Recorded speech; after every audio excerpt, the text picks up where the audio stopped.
Who has the advantage when the Gamecocks and Wildcats do battle on Saturday night under the lights at Williams-Brice Stadium at each individual position unit? We'll start under center. QB1, Spencer Rattler against Devin Leary. This is a game where both quarterbacks should have ample opportunities to have a lot of success when you look at the two secondaries in this football game, right? We all know about South Carolina, their struggles stopping the pass. Meanwhile, Kentucky, guys, they haven't fared much better, right? You look at Devin Leary, and this was a guy that was thought of, guys, he was a preseason ranked by some top 5 quarterback in the SEC, coming over from NC State, was fantastic 2 years ago. A lot of us had high expectations for Devin Leary, what his game could be, especially with the weapons around him, and Liam Cohen returning as the offensive coordinator in Lexington.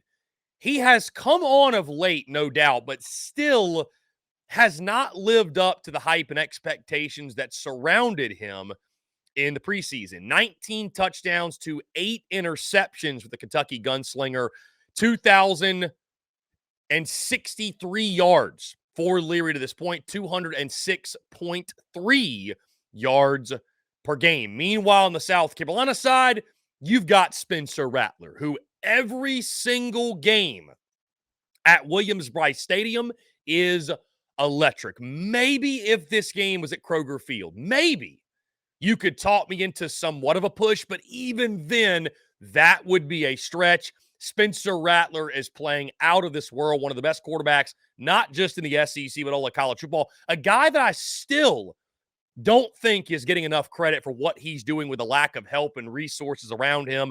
So I give the nod to South Carolina, guys, because of what Spencer Rattler has done. Again, Devin Leary, come on strong the last couple weeks, but certainly has not been that dynamic playmaker under center that many of us were expecting him to be in the preseason. At the running back position, I give Kentucky the nod. And I'll say this too, guys, as a bit of a preface to some of these. Like, in a lot of these matchups, the advantage for one side or the other has been quite large, right? Like, there's been a gap between, hey, here's the advantage, and it's a long way from being a push, right? I will say, admittedly, looking at this ball game and these position units, starting here with running back, it's not that wide margin that we've seen in weeks past.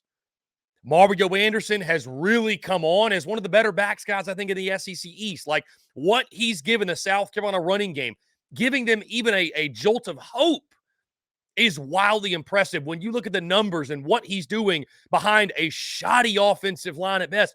300 less rushing yards than what Ray Davis has. He's been great for South Carolina this season. But, guys, it's not just about the starter when it comes to a position like this. It is about depth, right? So I think you could argue Ray Davis and Mario Anderson pretty fairly even, actually. I might still lean the way of Ray Davis, but especially of late, I would say Mario Anderson has been much better. Love what Ray Davis obviously gives Kentucky, guys. He is just shy of 1,000 yards, 929 yards to his credit, 5.8 yards per carry, and 11 touchdowns. He's averaging, Ray Davis alone is averaging more rushing yards per game than South Carolina as a football team averages. He's averaging 92.9 yards per game. South Carolina around 91 yards per game rushing as a team. But again, guys, depth. Depth plays a large role in why the Cats get the nod here. Unfortunately, South Carolina littered with injuries. Juju McDowell, DeKevon Joyner, those guys are out. South Carolina having to turn a true freshman, Dontavius Braswell, as their backup. And listen, he showed flashes in that game against Vandy. He's shown flashes at times this year, but a complete unknown. And beyond him, guys, I mean, you're looking at walk-ons, right? The running back depth is a real concern right now. Kentucky's got Demi Sumo Carnbay, the NC State transfer, behind Ray Davis. And listen, Ray Davis, I mean, Demi Sumo hasn't been out of this world. 18 carries for 134 yards, 7.4 yards per carry, and a touchdown. They've also have Juton McClain, 26 carries for 138 yards, 5.3 yards per carry, and a touchdown. The depth that Kentucky features I didn't even mention, by the way, Ramon Jefferson at 14 carries for 115 yards, 8.2 yards per carry. The depth that Kentucky features largely outweighs the depth that South Carolina features. So I think it's a pretty even matchup when you look at the RB1s, but you got to look deeper than that, guys, because in a game like this, multiple running backs will play. And so with that taken into account, Kentucky has the clear advantage at the running back position. We moved to wide receiver, and guys, in the preseason, I would have probably said take Kentucky, especially if I knew that Juice Wells wasn't going to be involved. But admittedly, it's the Kentucky passing game that's been underwhelming this year, surprisingly underwhelming, right? I mean, and it hasn't been bad, but it just hasn't been up to expectations, right? I mean, Dane Key and Barryon Brown were fantastic as freshmen last year. They've been okay. Dane Key, 32 catches, 477, 4 touchdowns. Not bad. Barryon Brown, 34 catches, 361, 2 touchdowns. Not bad. But South Carolina's got Xavier Legette, man. And there is arguably, outside of Malik Neighbors, there's arguably nobody better in the SEC. I give South Carolina the nod at the wide receiver position, guys. I like Key and Brown. I'm worried about that matchup, admittedly, but I'm giving the nod to South Carolina just because of how special Xavier Legette has been and just because of how special the passing game has been at Williams-Brice Stadium. And so it's almost a guarantee that you're going to see the absolute best version of Xavier Legette. Amarian Brown looked good last weekend. I know that was Vanderbilt, whatever, but Amarian Brown is capable. Nicholas Harbor is capable. Omega Blake is capable. Those guys have got to show more, right? So South Carolina really only has one dependable guy week in, week out, I think, in the wide receiver position, but that one guy is better than anybody on Kentucky's roster. And so for that reason, I do give South Carolina the nod at the wide receiver position. At tight end, guys, I'm also going Gamecocks. I go Gamecocks at the tight end spot. I love the way that Joshua Simon has come on of late. Good news that South Carolina should get Trey Knox back this week as well. Simon's electric, though, man. I mean, I think Joshua Simon, when you look at the athleticism, the size, the speed, I'm careful with this comparison, but Joshua Simon is kind of like what folks were hoping Jaheim Bell would be, right? In regards to he's a tight end that plays like a wide receiver, that's built like a tight end. Like, I think that's what fans were hoping that Jaheim Bell was going to turn into, and Joshua Simon has really come along and embraced that role. He's a matchup nightmare for opposing defenses. And again, guys, like I mentioned, you get Trey Knox back from injury most likely this week, so you feel good about the state of the tight end. Jordan Dingle is a really good one for Kentucky, but hasn't been an overwhelming factor. 11 catches for 198 yards, no touchdowns to his credit this season. So the tight end has not been a big part of Kentucky's offense. They seem like they always have a good one, but right now, I do like the state of South Carolina's tight end room more than Kentucky's. Give me the Gamecocks at the tight end spot. We move to offensive line. And guys, I'm giving Kentucky the nod here. South Carolina has come on the last couple weeks. Now, granted, Jacksonville State, Vanderbilt. I mean, really, guys, remove the Jacksonville State game because Spencer Rattler was under duress in that game as well, right? Vandy was the first time it felt like Spencer Rattler was somewhat untouched. I mean, he may have, I don't know if they got a finger on him or not, but it felt like he was untouched, had all day to operate, and you saw what happened, right? Also, the run blocking in the Vandy game was good. But I'm seeing, and this is somewhat of a side note, I'm seeing a lot of people, especially on social media, that are allowing what happened in the Vandy game to make them forget who this football team really is. This is still a football team that the offensive line is held together with duct tape. This is still an offensive line that is paving the way for 91 rushing yards per game. One of the worst in the SEC at running the football. Still an offensive line that's allowed 37 sacks to this point, the worst mark in the SEC by far, one of the worst in the country. So, Kentucky's offensive line has not been great by any means, right? They haven't been great, but they've been better than South Carolina's, right? You look at the offensive attack, 136.5 yards per game rushing. They have allowed, the sack numbers. They have allowed 16 sacks thus far this season. So, I'm not saying Kentucky's offensive line, they've had their inconsistencies. Kentucky fans have had their gripes about the offensive line. but it's still much better. It's better than South Carolina's. Bottom line. Again, I think the Gamecocks offensive line, they've shown some improvement over the last couple of weeks. They've shown some flashes, but I cannot give them credit and start making the proclamations that, man, this offensive line has really found their way, right? I can't make those proclamations until we see it against Kentucky and Clemson, until we see it against someone that's not inferior competition, right? So Kentucky gets the nod at the offensive line. On the defensive line, I'm going Kentucky here as well, guys. I mean, again, they have 23 sacks to their credit as a defense, allowing just 115.6 yards per game on the ground. South Carolina has not been great getting after the quarterback. Again, guys, Kentucky, that's not like they're exactly world beaters up front. I mean, they went against Alabama last week, a team that has given up a tremendous amount of sacks this year, one of the worst in the country. And Kentucky didn't lay a hand on Jalen Milroe. So they've had their own problems when it comes to rushing the passer. But I think they've been, and you look at the numbers, they've been more effective in stopping the run. South Carolina sitting around, I think, 140 or 145 yards per game allowed. Kentucky around 115.6 yards per game. So it's slight, but I do give Kentucky the edge when it comes to the defensive front. I still think the Wildcats are ahead of where South Carolina is. At linebacker, I'm going Kentucky yet again. Guys. You know, you take a look at the linebacker position. Again, we heard from our good friend Nick Roush of KSR. They've had some inconsistencies there, but they are led by De'Aaron Jackson. 61 total tackles, 4.5 tackles for loss, and a sack to his credit. You know, they're solid. You know what you're getting in a Mark Stoops coach team. They're physical. They're going to meet you at the point of attack. They embrace contact. That's what Kentucky has in their linebacker spot. Again, guys, one game against Vanderbilt is not going to make me lose sight of what South Carolina is at the linebacker position. We've seen it all season long. I like Debo Williams and the spirit and the heart that he plays with, the physicality that he plays with. The rest of the linebacker room it's a mystery of what you're going to get, right? We've seen flashes from some of those guys. Bam Martin Scott looked good last week. Stone Blanton has had moments. Jerron Willis has even gotten in the game. Grayson Pup Howard has flashed in moments. But as a whole, there are more question marks than there are answers, even at this point in the season, when it comes to the linebacker position. For that reason, guys, I go Kentucky at linebacker.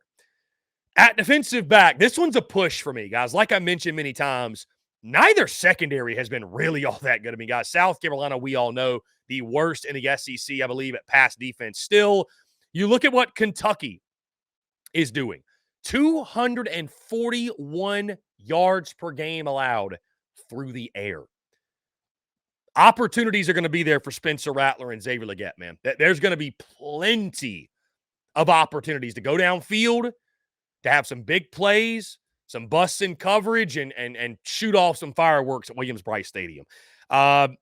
Meanwhile, of course, guys, like I mentioned, South Carolina, the secondary just is what it is. Obviously was not really tested or exposed against Vandy, but I mean, guys, we saw what Jacksonville State did just a couple weeks ago, and then obviously the rest of the season as well. So I'm going push. I don't feel comfortable giving one side the nod or the other here, but I think both quarterbacks, both Spencer Rattler and Devin Leary, should have opportunities to feast in this ball game. We move to kicker and punter. I give South Carolina the nod. Guys, special teams has been a bit of an issue for Kentucky this year. You look at their punter, Wilson Berry, only averaging 39.8 yards per punt. He's got 7 punts of 50+, 10 down inside the 20, but he's been okay. But, I mean, they've had some real issues in the punting game. Then you look at field goals. Alex Rayner has been really good for them, 9 for 10 on field goal attempts. He's been fantastic, right? I still go South Carolina, though. If you want to say Rayner and Jeter are a push, that's fine. Kai Kroger's better than Wilson Berry. That's it. That's where it ends. Very simply put, he's just better. So I do give South Carolina the nod at kicker and punter. And finally, guys, on the coaching side of things, you know, it's a lot of fun to watch the way these position unit comparisons, how they ruffle the feathers of Gamecock fans, how they just piss people off. It's a good talking point. It encourages the banter. On the coaching side of things, I'm going Kentucky. Mark Stoops and the Kentucky Wildcats. Let me explain why. First off, we'll look at the entire staff. Mark Stoops and Shane Beamer, 1-1 against each other. Okay, fair. Shane Beamer is in the 3rd year of his coaching tenure ever as a head coach. And he's done some great things. Sits at 4-6 in year 3. Mark Stoops is a guy. I don't have the exact number of how many years he's been there. Over 10 years, I believe, though, he's been at Kentucky, or around 10 or so. Got a couple 10-win seasons to his credit. 4 straight bowl wins, I believe they had at one point. Winning 8 to 9 games a year. The way that Mark Stoops has elevated the Kentucky football program. Guys, they are a basketball school. Still, to this day, they are a basketball school. And so what Mark Stoops is doing at Kentucky, wildly impressive. I mean, they've had a quote-unquote bad season. They're 6-4 with the opportunity to win 8 games. South Carolina would love to be in that position. You then look at offensive coordinator. I think Liam Cohen and Dabble Loggins, I think it's a push, guys. I think it's a push. I think that, Liam Cohen did some really nice things in Lexington in his first stint, leaves to the NFL. Obviously, Mark Stoops identified, hey, this is a need for us. We got to get him back. They went and got Liam Cohen. Dabble Loggins very well may turn into an elite collegiate play caller. But we just don't know yet, guys. He's in year 1. We just don't know. And even this year's been a mixed bag. I mean, the offense, it's been electric at home against some lesser competition. And on the road, it struggled mightily against every good team it's played. So, I think what Dabble Loggins has done with Spencer Rattler has been incredible. And he's better than Sat for sure. I mean, no doubt. But is Loggins long-term an elite play caller? I don't know. So I'm going with experience. I'm going with a guy who has a proven track record. That guy is Liam Cohen. I don't think any Gamecock fan out there would argue that Clayton White is better than Brad White, the defensive coordinator of Kentucky. Not even close. Brad White, Clayton White can't hold Brad White's jockstrap, if we're being totally honest. So Kentucky gets the nod there. And then Pete Limbo. Pete Limbo, better than any special teams coordinator. I can't even tell you. I'm looking at their staff right now. The special teams coordinator is Jay Boulware for the Kentucky Wildcats. No matter what, Pete Limbo gets the nod here. So we've got OC is a push. Okay. DC is in favor of Kentucky. Special teams is in favor of South Carolina. Okay. So the assistants are even. And then you look at Mark Stoops against Shane Beamer. Guys, what you have to separate here, this is not an indication of me telling you I'd rather have Mark Stoops leading South Carolina football right now than Shane Beamer. That's not at all what I'm saying. But nobody who does this for a living that is taken seriously would put Shane Beamer above Mark Stoops in their SEC head coaching rankings right now. Nobody would do that. Nobody who is taken seriously, who does it for a living, would do that. And if that's harsh, so be it. But that's just the reality right now. Now, listen, Shane Beamer beats Mark Stoops again, makes it 2 wins in a row, then maybe we're having a different conversation. But, I mean, you look at Mark Stoops, his body of work against South Carolina, hasn't had any problems winning at Williams-Brice Stadium, right? You look at the history, the tenure, what he's done with the Kentucky football program, Mark Stoops gets the nod. And that Kentucky coaching staff as a whole gets the nod. So, I've mentioned this many times, guys, and I'll say it yet again. On paper, and when I look at these two teams, I think Kentucky is a better football team than South Carolina. No question. Will that mean victory for the Wildcats? Or will South Carolina find more magic at home under the lights at Williams-Brice Stadium? We shall see.